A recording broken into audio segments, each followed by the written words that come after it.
realmente bueno, tú me conoces, por eso me empleaste, ¿verdad? Me gusta hacer las cosas bien y yo por eso decidí volver a la universidad aquí en los Estados Unidos y decidí volver desde abajo, ¿verdad? Yo decidí entrar a Hostos Community College. Desde ahí me fui a City College. Cuando terminé Hostos, ahí hice ciencias políticas, me gradué magna cum laude y de ahí me fui al Graduate Center a hacer la maestría y después el doctorado. O sea, yo he tenido el interés de hacer las cosas bien.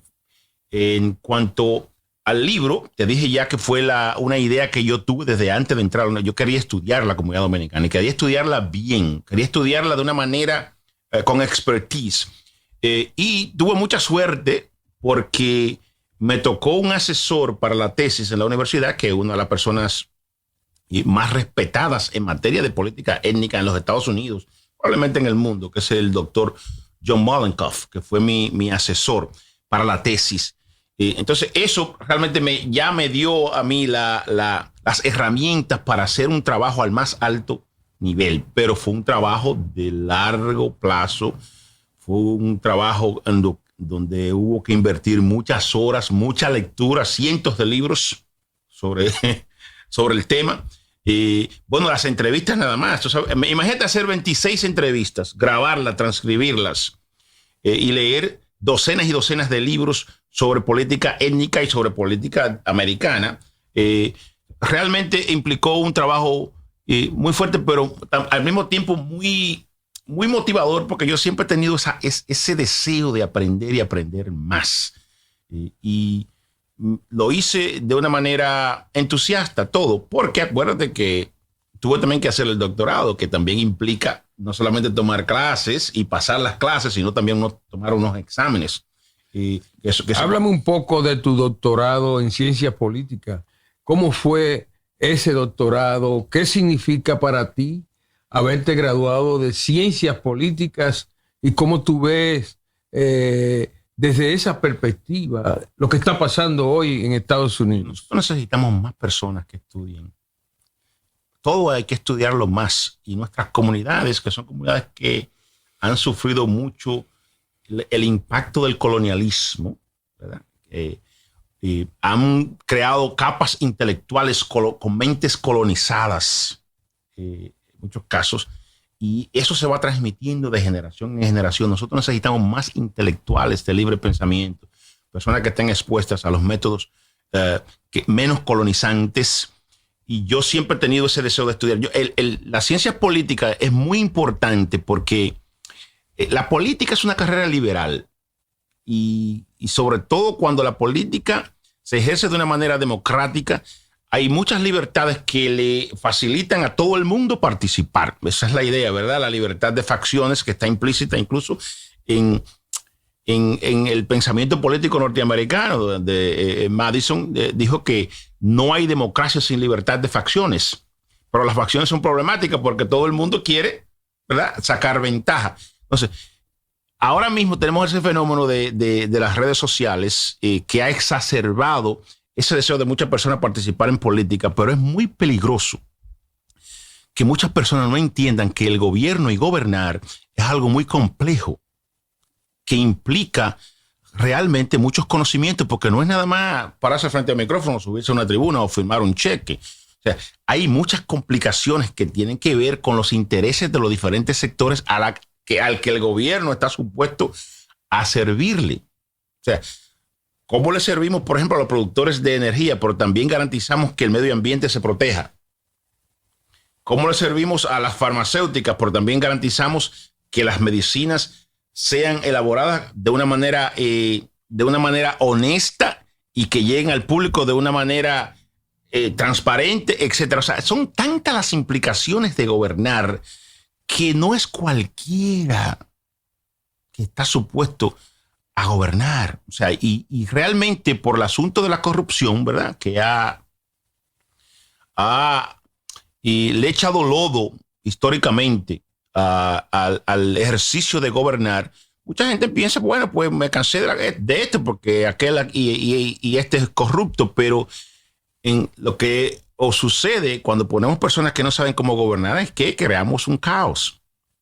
Entonces, es importante que más personas aprendan sobre ciencias políticas, que más personas aprendan sobre el proceso de policy making, de cómo hacer política, que más jóvenes se involucren en estudiar leyes, estudiar derecho, porque gobernar no es tan simple como parece. O sea, a cualquiera lo pueden elegir, porque el sistema permite, y sobre todo ahora con los medios sociales, que ha sustituido a los medios de comunicación tradicionales en cierto modo, ¿verdad?, para llegar a la opinión de la gente.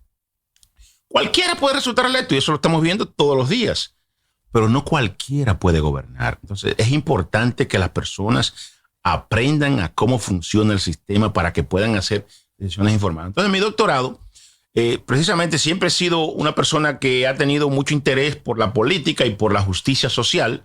Escogí por eso ciencias políticas. Implicó un estudio profundo sobre el sistema político norteamericano. Obviamente que hay un background sobre el sistema político mundial, porque la política es prácticamente lo mismo extrapolado, ¿verdad?, al plano internacional. Mi tema fue la política norteamericana, ¿verdad? Y tuve que estudiar profundamente la política norteamericana desde antes de su creación hasta hoy, y tomar exámenes comprehensive, como le llaman, amplios de amplitud sobre el sistema político norteamericano y el sistema de crear políticas públicas a nivel estatal, local y federal. Un estudio profundo sobre los sistemas de gobierno, como el sistema judicial de Estados Unidos, el sistema legislativo, ¿verdad?, y el sistema ejecutivo. Todo eso implica hacer un doctorado en ciencias políticas, y también te enseñan métodos cuantitativos, ¿verdad?, de cómo cuantificar las opiniones y las actitudes del comportamiento político del público, etcétera.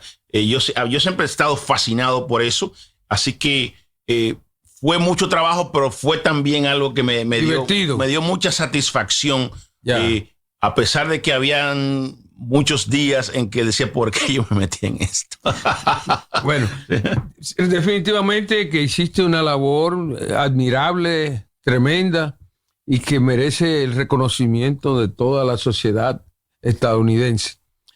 En cuanto a la comunidad dominicana, deberíamos ver que realmente ha habido un ascenso político, pero ese ascenso político ha impactado a los dominicanos, o hace falta algo. Ahora mismo hemos perdido ya el liderazgo de Adriano Espaillat, que duró 30 años, que comenzó en ese momento. Ya el Linares prácticamente se retiró. ¿Qué va a pasar en la comunidad nuestra después de este vacío que hay? ¿Quién va a reemplazar a Adriano? ¿Cómo tú ves? Yo no creo que sea un vacío. Yo creo que es precisamente lo que está supuesto a pasar. O sea, nadie es eterno. Y realmente la democracia lo que implica es precisamente eso, que haya relevo. La comunidad dominicana ha sido muy exitosa políticamente. Y en el caso de Adriano va a ser sustituido, yo espero, que gane la candidata demócrata por una dominicana, que es Dayalisa Ávila Chevalier. O sea que no se ha perdido ese espacio realmente, porque en realidad ella es dominicana y la comunidad sigue avanzando políticamente. Acuérdate, Alduey, que cuando estábamos en el listín, nos tocó el privilegio de conversar con don Pedro Mir, y él en una ocasión dijo, cuando estábamos allí, que él veía el futuro de la dominicanidad en Nueva York. Eso es algo que me marcó a mí muy profundo. Yo lo uso mucho cuando estoy conversando con la gente. Porque yo, cuando vi la experiencia cívica que se vive en los Estados Unidos, y específicamente en Nueva York, porque Nueva York es prácticamente otro país, si lo comparamos con esos estados del sur, ¿verdad? Y con esos estados trumpistas. Nueva York es otro país. Realmente, yo creo que crecer y vivir en Nueva York es un privilegio. Honestamente te lo digo. Claro. La comunidad dominicana llegó a Nueva York, la ciudad más apetecida en todo el mundo, la ciudad más famosa, la capital del mundo. Y eso no es fortuito, que Nueva York es la capital del mundo. Y nosotros no solamente vinimos a la ciudad de Nueva York, sino que vinimos a Manhattan, donde está el centro del dinero. El condado más caro del mundo. Entonces, la comunidad dominicana eligió con puntería. Pero no iba a ser fácil, porque la política es una competencia. Y los Estados Unidos es un país que está compuesto de inmigrantes, de grupos que llegan y que tienen que luchar para establecerse. Y yo creo que la comunidad dominicana, y lo establece en mi libro, lo ha hecho de una manera rápida, pero no es totalmente satisfactorio. Siempre, como es la política, es un proceso en curso. Es un proceso en curso, o sea, no vamos a conseguirlo todo de un día para otro. ¿Te acuerdas que en esa entrevista con don Pedro Mir, el gran poeta nacional, vanguardista, el poeta social de mayor influencia en el siglo XX en la República Dominicana, que escribió el famoso poema Hay un país en el mundo colocado en el mismo trayecto del sol, refiriéndose a nuestro país, pero describiendo la miseria, el hambre? Él tuvo la atinada idea de decir: la vanguardia del desarrollo dominicano está en Nueva York. Sí. ¿Cómo tú interpretas eso? Mira, Alduey, eso es muy profundo, porque la forma más inmediata y más expedita quizás de interpretar eso es económicamente, por el valor que tienen las remesas y los recursos que los dominicanos de los Estados Unidos están invirtiendo. Bueno, señores, vamos a seguir conversando, porque este tema pica y se extiende y creo que es fascinante. Pausamos.